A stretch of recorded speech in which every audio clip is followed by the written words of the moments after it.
అకాల వర్షాలు అన్నదాతల్ని కంటతడి పెట్టిస్తున్నాయి. ఉమ్మడి నిజామాబాద్ జిల్లాలో వడగళ్ల వానకు వరి, మొక్కజొన్న, మామిడి పంటలు దెబ్బతిన్నాయి. దీంతో కర్షకులు ఆశలు అడియాసలయ్యాయి. ఆరుగాలం కష్టపడి పండించిన పంటలు కళ్ల ముందే నీటిపాలవడంతో రైతులు తీవ్ర ఆవేదన వ్యక్తం చేస్తున్నారు. మొన్నటి వరకు చేతికందొచ్చిన పంట చూసి మురిసిపోయిన అన్నదాతకు అకాల వర్షాలతో కన్నీళ్లే మిగిలాయి. నిజామాబాద్ జిల్లా డిచ్పల్లి మండలంలోని సుద్దపల్లి, సాంపల్లితో పాటు యానంపల్లి, ధర్పల్లి, సిరికొండలో కురిసిన వడగండ్ల వానకు వరి, మొక్కజొన్న పంటలు నేలకొరిగాయి. ఒక్క సుద్దపల్లి గ్రామంలోనే సుమారు 450 ఎకరాల్లో పైరు దెబ్బతిందని సాగుదారులు వాపోతున్నారు.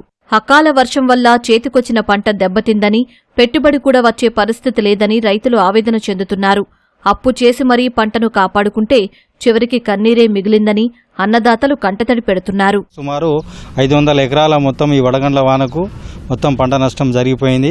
ఈ పైరుపై ఎటువంటి గొలకు ఒక ఇత్తు కూడా లేకుండా మొత్తం రాలిపోవడం జరిగింది.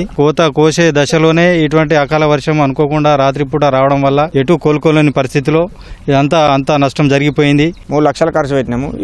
ఇప్పుడు ఈ కటింగ్ ఖర్చు అయిపోతే మాకు ఏం లేదు. ఇంకా ఈ లాస్ట్ ఖర్చు అన్నట్టు ఇది కటింగ్ ఖర్చు అయితే మాకు వచ్చే ఆదాయం ఏదైనా ఉంటే 10,000, 20,000 వచ్చే ఆదాయం కూడా అది రాకుండా పోయింది. అంటే వాళ్ళు అంటున్నారు 30% ఎబో ఉన్నా కానీ పరిహారం వస్తుందని అంటున్నారు, కానీ అనుకున్నంత రాదు అన్న కోణంలో చెప్పారు. కానీ ఇక్కడ చూస్తే పరిస్థితి 95% నష్టం జరిగింది.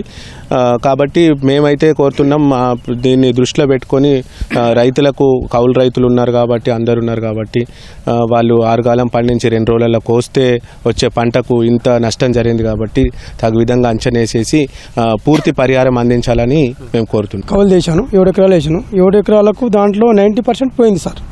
90% మొత్తం కౌలే, సొంతది అనేది ఏది లేదు. కౌలు వేసాను, 90% పోయింది సార్. దానికి వడగల వానబడి రాళ్ళు పడి మొత్తం కొట్టేసింది సార్. పండించిన పంట నేలపాలై పుట్టెడు దుఃఖంలో ఉన్న తమను ప్రభుత్వం ఆదుకోవాలని అన్నదాత వేడుకుంటున్నాడు. కనీసం ఎకరానికి 15 నుంచి 20,000 నష్టపరిహారం అందించాలని ప్రభుత్వాన్ని కోరుతున్నారు.